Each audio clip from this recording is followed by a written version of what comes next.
Play ball! Welcome back to the On Deck Circle podcast. I am your host and director of Dynasty Baseball at fantasy6pack.net, Dave Eddy. You can find me on Twitter at Corporal Eddy. Before we get started, please make sure that you are subscribed. And, of course, go ahead and smash that like button. All right, here we go.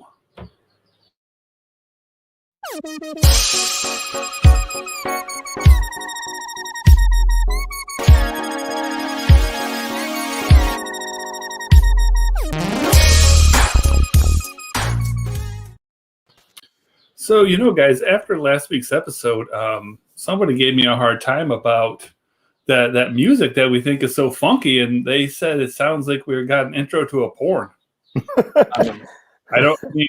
Do I just not hear it? Am I too close? I think the popsicle just got some people excited. Yes. Yeah. Mine right in the gutter. Yeah. I like it. I got a few compliments about the music, actually. My buddy said sounds like from San Andreas, the Grand Theft Auto game. And then I listened to that, and it sounded pretty similar. Well, there you go. Yeah, all right, fair enough then. All right, as always here, I am joined by our resident heartthrob and popsicle eater, Mr. Nick Santaboni. And then I've got our hat wearer over here, Mr. Jason Beckner, joining me to talk Dynasty Baseball. So go ahead and say hello there, boys. Hello. What's going on, guys? I know yesterday I think may hold a little bit more weight for you, Dave. Hopefully you guys both had a good Memorial Day. As always, thanks for your service. But yeah, appreciate it. It's a good weekend. Yeah. I don't know about you guys, but we had great weather here in Chicago. So. Oh, it was garbage here. We had barbecues galore going. So, that's awesome. Yeah, it was and nice obviously weather over took here. time to honor those that served. So yeah. Lots of day baseball too, which is always a good thing. I think yesterday I almost missed lineups because they were like real early. Yeah, at least for the Central Standard Time. So yeah, I mean, you guys can all follow me over at Twitter at JRBex for all the up to date information over at my articles at Fantasy Six Pack. Yeah, mine came out today. I could not think of a Dynasty player to write about, so I did a quarterly review. So I looked back at some of the players that I'd covered in spring. Turns out I was right about all of them. So I like that. You couldn't find like one of like 1,000 on my rankings. Just like a matter scroll of and close being your eyes excited about a guy. I had the long weekend, so I was like, yeah, I'll do this Monday, and then sorry, Joe, and then I was like, I'm just gonna go back and then get some more clicks on the old articles because people would be like, oh, what did he say about him? Hey man, whatever works, dude. We'll see. So let's get into a little bit of news of the week. Nothing too spectacular going on at the moment, but I think it's kind of an interesting story here on Mr. Mike Soroka. Currently 121st in my Dynasty rankings, but just here before the show, I was updating those. So come tomorrow, we'll see where he slots in. But Soroka's manager came out and said on national TV that he was done for the season. And then he quickly recanted that a couple hours later and said that he was mistaken and that no determination has been made yet. So even if he does pitch this year, I mean, I guess I doubt that, we see much of him. But what do you guys think? Do you think that, he's going to end up pitching 2021 or what do you think? This is not looking good. The original injury back in August was the torn Achilles, which it's already a huge injury to come back from. And I don't know what the exact timeline on that is, but you're only looking at like 9-month turnaround. It's usually like a year for like a basketball or a football player. Yeah, I don't know. We should have asked Nick Savali before we came on air what he thought. Yeah. We have a perfect resource. I didn't even think about it. Yeah, and then they come out, mid-May or a couple weeks ago that they need to have exploratory procedure done too because he had a setback on that Achilles. So, and then this news comes out. He says that he misspoke or whatnot, but that's kind of shocking. You don't speak about something that's going to be shut down for the year versus we're only going to be give him a couple more weeks. So I don't know, man. This is tricky. If anything, maybe we'll see him like September, make a couple starts there to end out the season. But I wouldn't be shocked, shut this kid down. I mean, this is one of their top arms in that rotation, so they may be holding them back a little bit, just kind of be cautious. Or maybe just kind of pull a little Luzardo there and just kind of throw him in the bullpen at the end of the season there. Yeah. Get him on the roster so he can throw for you, but really save those bullets. For sure. He's still I feel like he's just been around for so long, like on lists and all. Like he's still 23. So you really got a lot of like you said, you've got a lot of bullets left. Yeah. And do they particularly need it? Like they have a lot of arms. I mean, their team is underperforming in general. But I mean, you literally can't have too many arms, though. You know what I mean? Like, yeah. Oh, I mean, for sure. It sounds like possibly best case scenario is, sometime here in the next, 2 or 3 months, he's able to at least throw effectively enough where, like I said, they can kind of just throw him in and, a mid reliever. I mean, I'm sure that's an upgrade to their bullpen. I mean, it would be an upgrade to anyone's bullpen, and just to slide him in there. So speaking of upgrades to bullpens, Mr. Jesus Luzardo, he is back from the IL, but he's going to slide into that bullpen. He's 118th currently in my rankings, so just a couple spots ahead of Soroka. But he was sidelined for the last 4 weeks. And then I found this to be a little bit weird. He only had one rehab start through 25 pitches.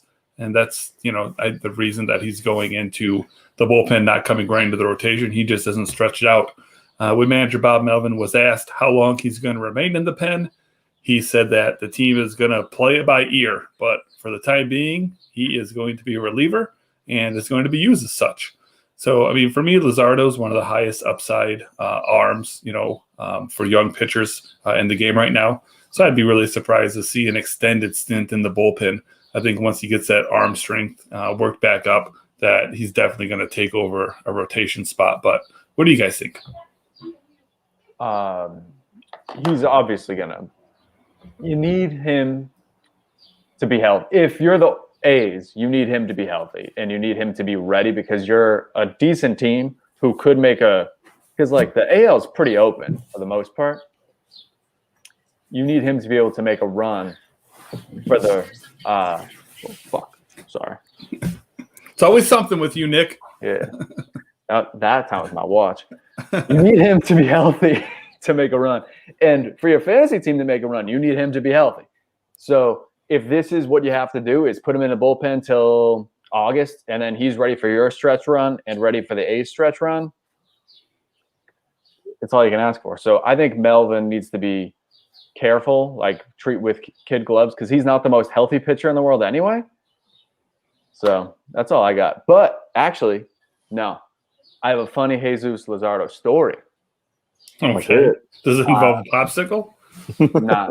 So my girlfriend, her sister worked for the Nats, and it was like the trade deadline, and we had like a family cookout, and they just traded Luzardo like during the cookout to Oakland for Doolittle in like some trade. And I was like, oh my God, this is all happening like right here, right now. This is bananas. That's all I got. Well, that's kind of cool. I like you slipped in bananas, though. Yeah. No coincidence there.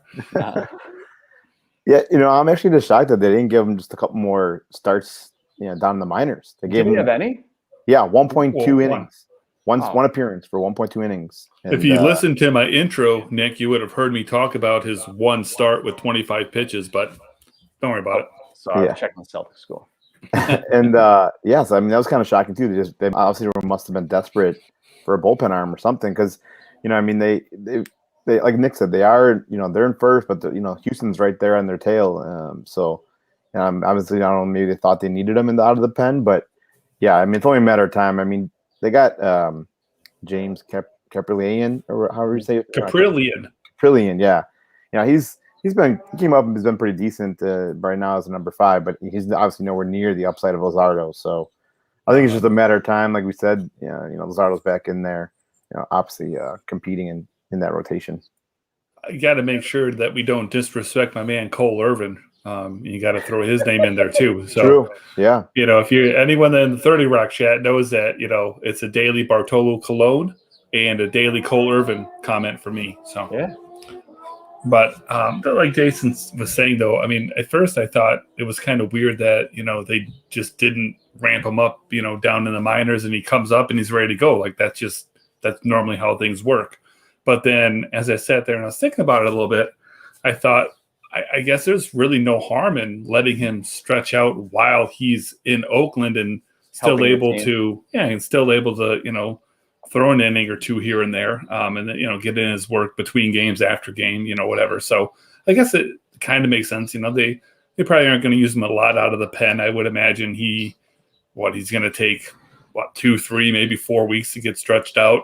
Probably makes 4, 5, 6 appearances maybe out of the bullpen in that time. So, maybe they're just looking at a way to steal some, low leverage innings or something. I mean, I guess it makes sense. Mm-hmm. All right, let's get to our advanced stat of the week. This is going to be Jason's thing. This week we are going chase percentage. So, Jason, why don't you go ahead and just run with that? Yep. School is in session. Oh. Chase percentage, or otherwise known as the O swing percentage, or also known as the out of zone swing percentage. It's just the amount of times a batter swings at pitches that are thrown outside of the strike zone. And it's usually, it's displayed as a percentage.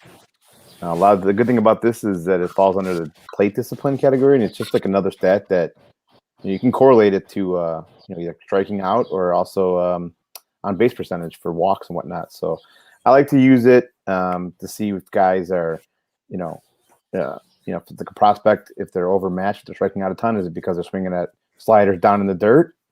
So things like that. You can kind of look, again, it's just another outlying stat. You can't look at one stat and be like, oh, this guy's good because of this stat. But you start looking at multiple stats, and this is one of the ones I kind of like to look at for for hitters, and also use that for pitchers too. But I like it more as a batter, a stat, just to see the correlation between if they're striking out or getting on base. And so if you look at it now, the league best right now currently is Juan Soto. He's got 15, only swings at 15% of the pitches out of the strike zone. Max Muncy is second at 16% of the time, and then Tommy Pham at 19%. But so if you look at those, obviously they're the league best. Juan Soto obviously is best for the 15%. That correlates to a 395 on base percentage. So you can kind of see, he's obviously not. He's got a good approach at the plate. He's not swinging and flailing at pitches. Got a good batter's eye. So. And then Max Muncy, too. He's got a 436 OBP. Tommy Pham, a 351. So you can kind of see the correlation there between the chase percentage. Then you look at the league's worst. Salvador Perez, 51% of the time he's swinging at pitches out of the zone, which he equates to a 25% K rate. Yeah, Javier Baez, Javier Baez, no surprise, 45% of the time, striking out 36% of the time. And then Ryan Mountcastle, 44% of the time, he's striking out 32% of the time. So you can kind of see the correlation there between the chase percentage as well as the on base percentage. And then just another way to look at a batter where they're struggling or if they're they're doing well at the plate. So obviously batter's eye is always you look at your best hitters in the league, it's always they're disciplined at the plate. So that's why I kind of like that one. That's a good one. Yeah, I mean, and like I say most weeks, there's no one single stat that's going to completely encapsulate, how a player is doing. But the reason that I like these advanced stats, and the reason that I'll talk about, so many of those in addition to the traditional stats with the buy, sell, hold is, if a guy's doing well or if he's doing poorly, you can kind of dig into these advanced stats and see, is it real? Is it fake? It's just, there's so many different things that you can look at to decipher what their, traditional stats are.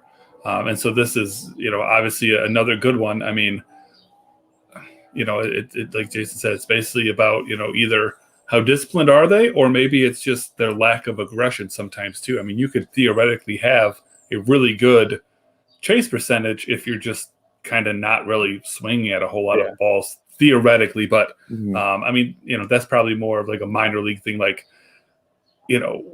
if you've got a kid that's in low A and he's got really high walk numbers, and that, that's what stands out. It literally could just be that he doesn't swing. He's very passive against poor pitching, and he's getting on base a lot. There's a Tigers prospect that I won't even bother mentioning, but I was always highly impressed by his walk rates. And we were having a conversation with another guy that, is knowledgeable and into advanced stats and stuff. And he was pointing out to me that, he's watched a lot of this kid play. And he says, well, the reason that he walks so much is he literally doesn't swing the bat. He just goes up there and either basically strikes out or walks. I mean, he's not swinging a whole lot. So those walk numbers are kind of silly. Inflated. Yeah, exactly. So, but anyways, obviously in this case, that's just one of those things that you'd want to keep an eye out for. You have to think about an advanced stat and think, how could it be incorrect or something like that? And so that's just one thing that when I see that stat, that's one thing I think about. But if you look at the top three and the bottom three, especially the bottom three, I think it makes perfect sense. The guys that are in the bottom three are just free swingers, So it all makes sense. Mm-hmm. So let's get on to a little buy, sell, hold. I've got 3 different guys this week that I want to talk about. So let's go ahead and let's start with Mr. Joey Wendle. So Joey Wendle currently in the rankings all the way down to 805th, just because he's just, he's just been a guy that doesn't get a lot of playing time, and he's just been swinging a pretty hot stick. Here I want to start with his traditional stats first, and I'll kind of weave some advanced stats into it as well. So 302 batting average on the season, which, obviously that's solid, especially, this year when league average is like 230. Yeah. But either way, over 300 is fantastic. You look into it a little deeper. His BABIP is 350. So, outperforming the batting average a little bit, but nothing crazy. Then you look at his X batting average, and that's at 239. So that's a 60-point gap. So, when you see that batting average, it looks good, but you see the X batting average and you start to see that, regression is almost certain to happen. 360 on base percentage. So that's absolutely fantastic. 525 slug for 884 OPS. Nothing wrong with that. 34 runs, 6 home runs, 26 RBIs, 3 steals. So, just straight up fantasy wise, his numbers are pretty solid. As you dig a little deeper here into the advanced stats, you just see more of the regression is coming kind of stuff. So 20th percentile X WOBA, 34th percentile on X batting average. So he's batting, over 300, but he's still in the bottom third of the league in expected batting average. So, I mean, that's coming down. 22% X slug, 22% in barrel rate. So, not hitting the ball hard either. Doing a good job limiting K, 71st percentile there. And he's got, like I said, a 360 on base, which is a pretty solid number. He's only in the 18th percentile in walk percentage. So, again, not maintainable because, he's not getting there via walk. He's getting there via hit. So that's coming down as well. So what do you guys think after hearing all that? Joey Wendle, buy, sell, or hold? Sell, sell, sell, sell, sell.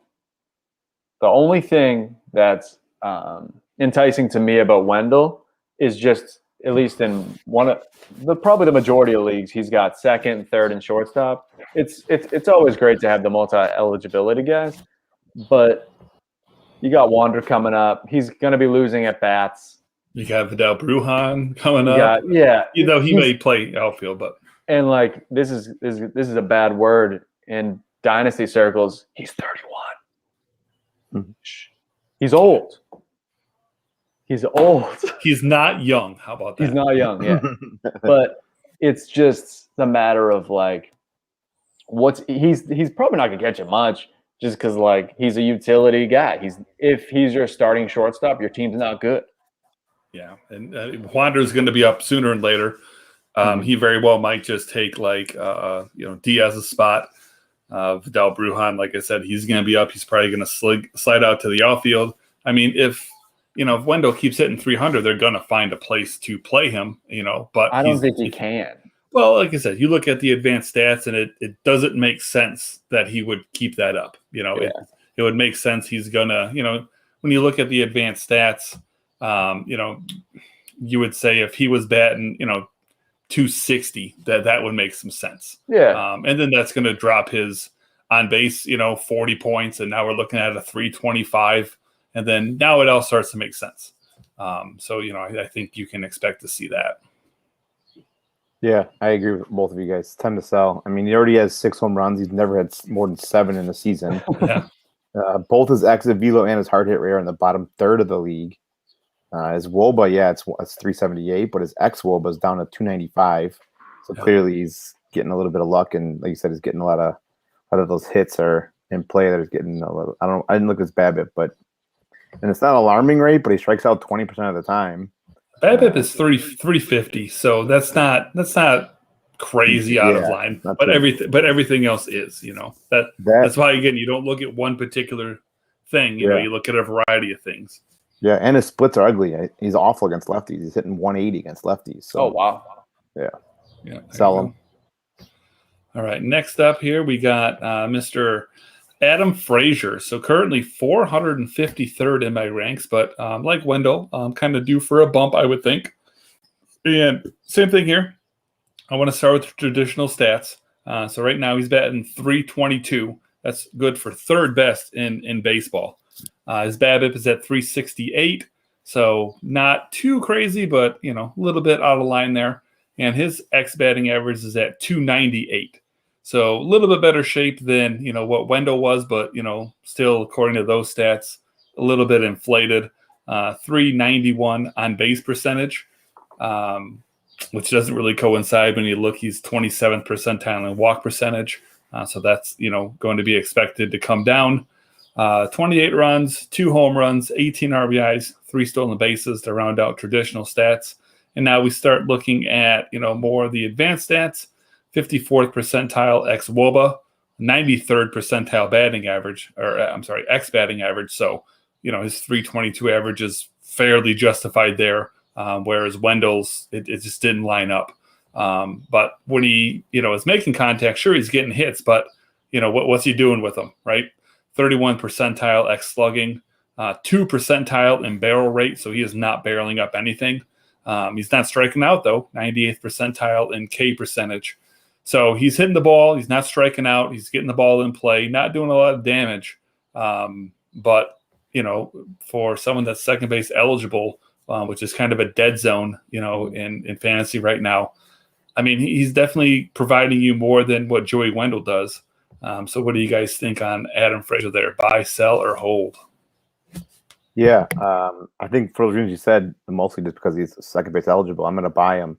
You can probably still get him kind of cheap because he's not one of these guys that's, hitting a ton of homers, getting a bunch of RBIs and stuff, but he leads off for the Pirates, which is, nothing spectacular. They're one of the worst offenses, but if he was leading off for any other team, this guy would be like a top 10 second baseman, but he's not going to blow you away with the counting stats, but he's, like you said, he's not striking out. Got an OBP just under 400, and the batting average is sustainable. Like you said, his X batting average is 298, which is the top 7% of the league, and he's even seeing more breaking pitches, and he's still able to maintain a batting average of 300. And we've seen him do it year over year over year. He's never hit below, I think, 270. He's always in that 270 to 290, 300 range. Like I said, if this guy was on anybody but the Pirates, he'd be maybe even top 5 second baseman. He'd be getting those runs scored. So right. I'm buying them. You can get them on the cheap. I think not a lot of people are, really invested in guys that just get on base. So I'm buying. You definitely get a Pirates discount too, right? Just because, I feel it's just so much easier to get guys on shitty teams. You're like, well, he's a Pirate. I'll get rid of him. What the hell is it gonna matter? But I would probably buy too. I'm actually probably gonna try and buy him in a couple leagues, because I just looked up in my home league who has him, and I think I can do it. So I will report back next week on what I paid for Adam Frazier. But Nick, he's old. What? Dieter Jar. He's 29. I know. Oh, he's 29. Yeah. So 2 years younger than Wendle, but he's not old? Nope. Okay. As soon as you hit 30. Oh, okay. 30's old. He's about to be old. Yeah. I'm just giving you a hard time. All right, so here's an interesting one. So Luis Castillo. So currently 46th in my Dynasty rankings. And, his numbers right now are atrocious. He's had his last 2 starts have been just the worst of the worst. So he right now is last in baseball for qualified pitchers with a 7.72 ERA. It's just terrible. 11 starts. He's gone 52 and a third innings, 1-8 record, for whatever that's worth to you. 1.78 WHIP. So if you were just to stop right there, you would definitely think that Castillo is absolutely fallen off a cliff. But this is kind of again where I like digging into the advanced stats and seeing, is it real or is it fake? So again, 7.72 ERA. You look at his xERA, 4.26. Wow. So he is 3.5 runs higher than his xERA. So, even a 4.26 obviously isn't good, but it's a hell of a lot better than, 7.5. And then if you then look at his FIP, which we talked about last week, that's at 4.76. So again, we're looking at another 3-run gap. So the reality is, if he had a 5 ERA, that would be much more in line. And I don't think people would be freaking out, quite as much. So the ERA, it is inflated. I mean, literally, but also, stat based, it's inflated.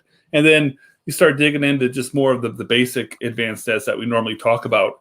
And he's kind of league average kind of everywhere. So again, it's not really adding up to him being like, the worst qualified pitcher in baseball. Now these are all obviously a hell of a lot lower than his normal stats. So it could just be as simple as he's fighting an injury and he really needs to just get that taken care of, which would, be the most logical answer for me. But 41st percentile xWOBA, 41 percentile xERA. So again, a little bit below average, but, middle of the pack. 25th percentile in xBA. So he's getting hit around a little bit. 75th percentile in barrels. So that goes right along with that. Not really striking guys out though, which is kind of, one of the things that he excels at. He's only 20th percentile in Ks, but it's still almost a K in innings at 48 strikeouts over those 52 innings. So it's not like he's not striking guys out. It's just the strikeout rate in baseball is up so high. Still throwing the ball hard, though. 90th percentile in fastball velocity. So that kind of goes a little bit against my theory that, he's just pitching hurt. The velocity's still there. His underlying stats really aren't too terrible. It's just those ratios really stand out. So all that being said, what are your guys' thoughts there on Luis Castillo as far as buy, sell, hold? You're going to have to hold him just because you're not going to – where was he ranked like at the beginning? At the beginning of this year, would you say, for you? Oh, I mean, probably 10? as far as a pitcher. Yeah. Top 10? Oh, yeah. I mean, I don't know, but yeah, I would assume he was somewhere between 6 and 10. Yeah. So if you're in your first year Dynasty startup, you can't be trading him now just because you're literally going to get nothing. No one's going to pay anything because they're just going to cite the 7 ERA. They're not going to look at the xERA and all that stuff because people are like me and don't care about that stuff. They But do I'm now. I'm learning. So you're going to have to hold. He might end up dying in your cold hands, but you gotta hold on unless you can get something of any worth, but I don't think you're going to be able to.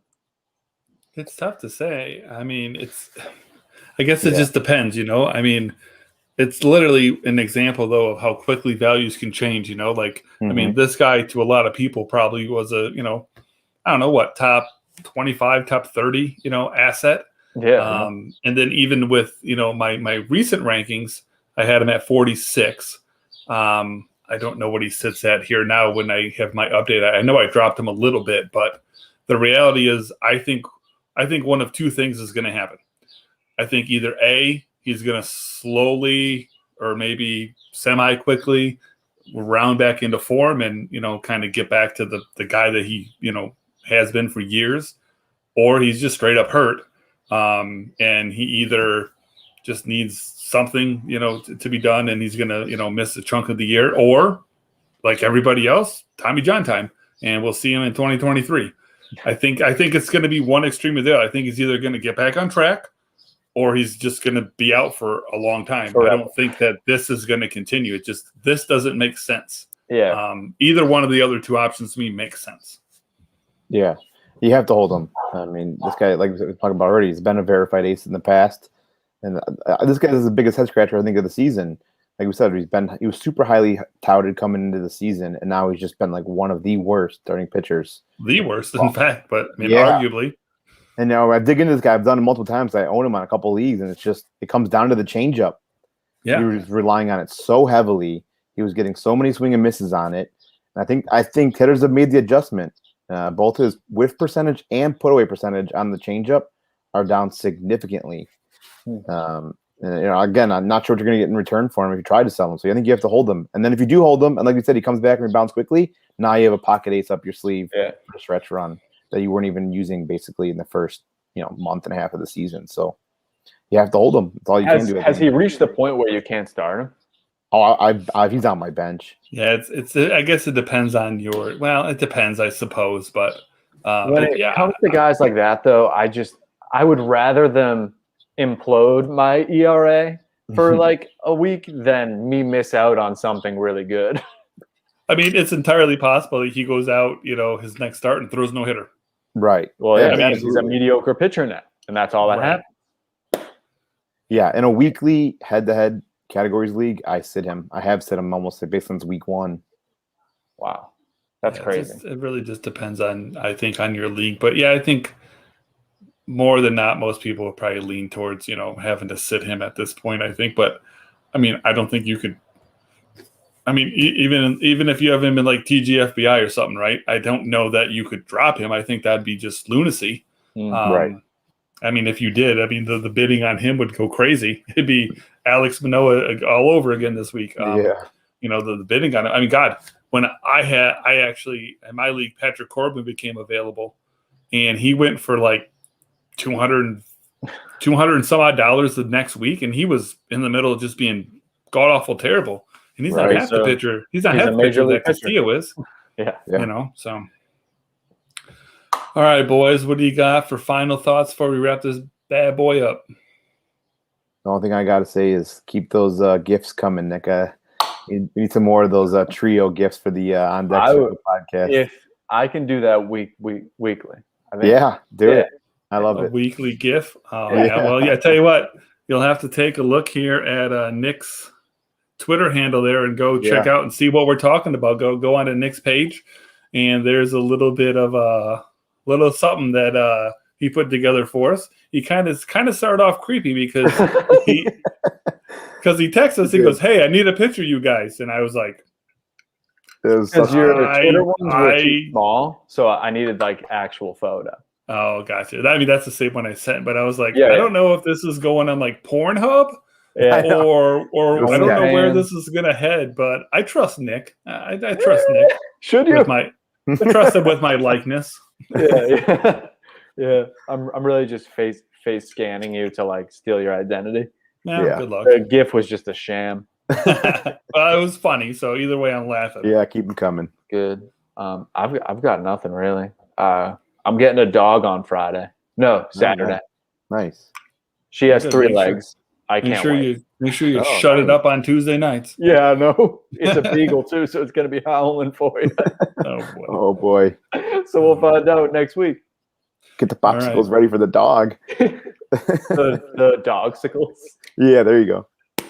Yeah. All right, boys. Been a pleasure.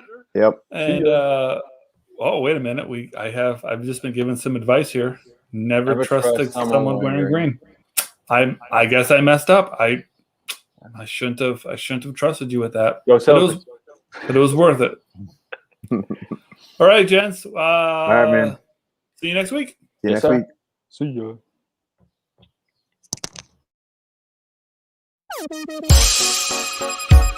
ya.